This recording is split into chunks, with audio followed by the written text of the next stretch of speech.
ko pavasars pienāca, beidzot izlēma nomainīt sveci. Viena bija rādījās, ka beigt, un arī tests kontrolām parādīja. Pēreiz arī iebāzt jauno endoskopu cilindros un kompresiju nomērīt, tā kā viss pie viena.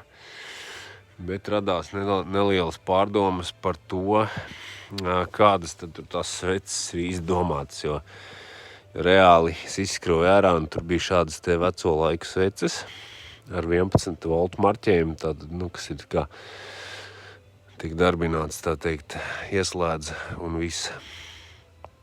Bet, lūk, man ir divi varianti no pumpadūža lietotas sveces, tātad šitās ir 7 voltīgās šķiet, un šīs ir 5 voltīgās. Viņām abām var redzēt, ka tas gals ir tāds sašaurināts, un šī ir tāda, kā bija ieskrūvēta.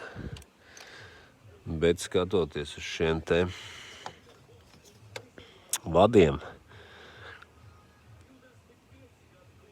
kuri nav pārāk resni, es esmu diezgan pārliecināts, ka 12 voltīgā svece tā īsti netiks barota, jo viņa ir,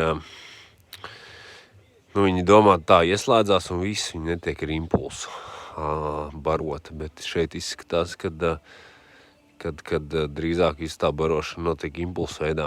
Tāpēc es gribēju notestēt, ieliku 2 sveces, pieliku masas viņām, un 3. sveces vietā ir osciloskops pielikts.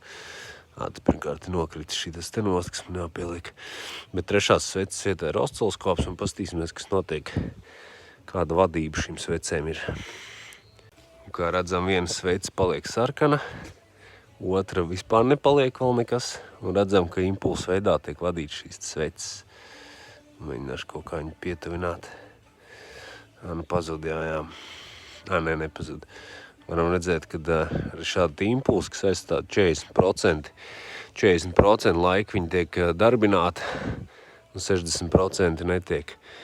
Un es pilnīgi drošs, ka šī 12 voltīgā svece pat lāgās sakars nepaspēja, kad jau atslēdzās. Tā kā acīm redzot, kaut kur kļūda ir katalogos, jo šī svece varbūt nāca vecās paudzes 1.4 motoram kaut kādam, bet šīm noteikti viņi nenāk. Tā kā tiem katalogiem ar diemžēl problēmas vienmēr. Tā kā tā, jā. Tests, es domāju, ka pierāda, jā, to, ka, kā ārā ir silts, protams, kad 7 grādi, bet, jebkurā gadījumā šī te svece, viņa pat neiesāka krāsoties sarkana.